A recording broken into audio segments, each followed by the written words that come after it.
Stellt euch vor, ihr wohnt in einer der größten Städte der Welt und es gibt dort keinen Skatepark.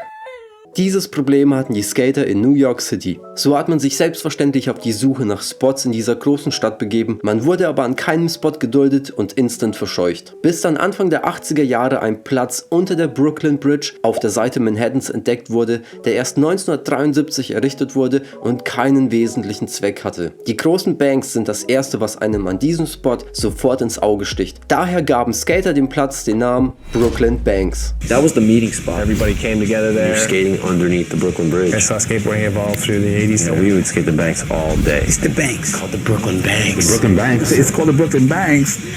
But it's in Manhattan. Es gab da alles, was das Skaterherz begehrte und es war der perfekte Skatepark, der eigentlich keiner war. Genau genommen bestanden die Brooklyn Banks aus zwei Sektionen.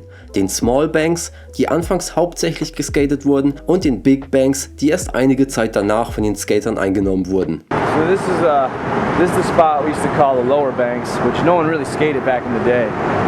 There's some footage of Feature Primitive here, but generally everyone skated the upper banks, but after those were made, you know, unskateable, this kind of became where everyone rode. And as you can see, it kind of became its own little skate park or BMX park. And this kind of became the spot now. This is when people talk about the banks, this is what they're talking about, this is what they're thinking about. Und wisst ihr, was das Beste an diesem Spot war? Den Skatern war es erlaubt, sich dort aufzuhalten, und das sogar, obwohl sich gleich gegenüber ein Polizeirevier befindet. Another sketchy thing is right across the street is actually a police station. 1985 war der Spot im Bones Brigade Video Future Primitive und im Thrasher Magazine zu sehen und wurde in der Skateboarding-Szene weltberühmt. Und wie bei vielen anderen Skatespots in den USA gab es auch bei den Brooklyn Banks Probleme mit Obdachlosigkeit, Dealern und Junkies. Mit der Zeit entwickelte sich der Spot aber zu einem Treffpunkt für alle Skater, BMXer, Blader, Graffiti-Künstler und Musiker. Die Stadt erlaubte auch die Nutzung, da die Skater somit von anderen Plätzen fernblieben und dadurch, dass die Brooklyn Banks so versteckt liegen, auch niemanden störten. Erste Risse in dieser Harmonie kamen auf, als Skater ein Gap bei den Small Banks nutzten, wo man über eine Mauer auf die dahinterliegende Straße sprang. The best skaters in the world have come here and done tricks over the wall. I'm pretty sure Christian Soy was the first guy to ollie over the wall. Die Stadt baute daraufhin einen Zaun auf die Mauer, das hielt Mike Vallely aber trotzdem nicht davon ab, darüber zu springen.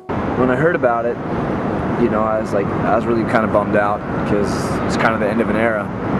And then I came here and I looked at it, and I decided that I was going to ollie over it. I decided to go with the frontside grab, which kind of felt kind of natural coming off the bank. You know, I made a few of them, made a few clean, and then I did one where my truck hit this knob up here on top, this ball, and broke it off.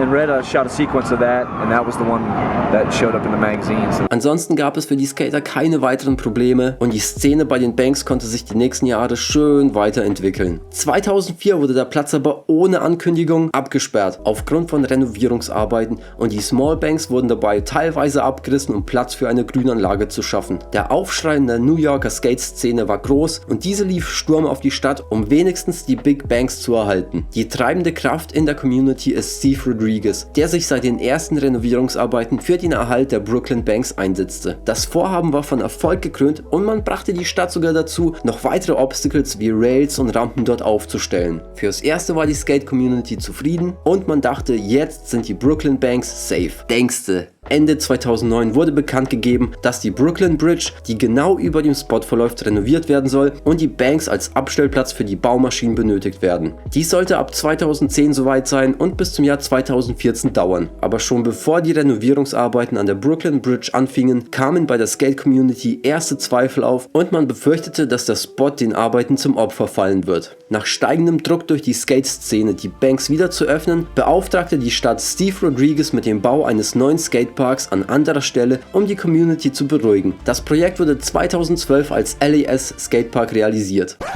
Änderte nix, die Skater wollten ihre Banks zurückhaben. 2014 sollte der Platz eigentlich wieder für die Skater zur Verfügung stehen und wie befürchtet, wurde daraus nichts. Die Baugeräte wurden weggeschafft, aber die Brooklyn Banks blieben gesperrt und das Betreten des Platzes war verboten. Mit der Zeit haben Skater angefangen, sich durch ein Loch im Zaun reinzuschleichen, wurden aber regelmäßig von der Polizei rausgeworfen. Die Renovierungsarbeiten an der Brücke liefen währenddessen weiter und diese werden voraussichtlich erst Ende 2039 beendet sein. Am 6. Mai 2014 2020 postete Steve Rodriguez einen Beitrag bei Instagram, auf dem zu sehen war, dass die roten Backsteine teilweise entfernt wurden. Auf Nachfrage bei der zuständigen Behörde wurde ihm mitgeteilt, dass die Steine entfernt wurden, damit sie nicht durch weitere Baumaschinen beschädigt werden und dass die Steine nach Abschluss der Arbeiten wieder an ihre ursprüngliche Stelle zurückgebracht werden.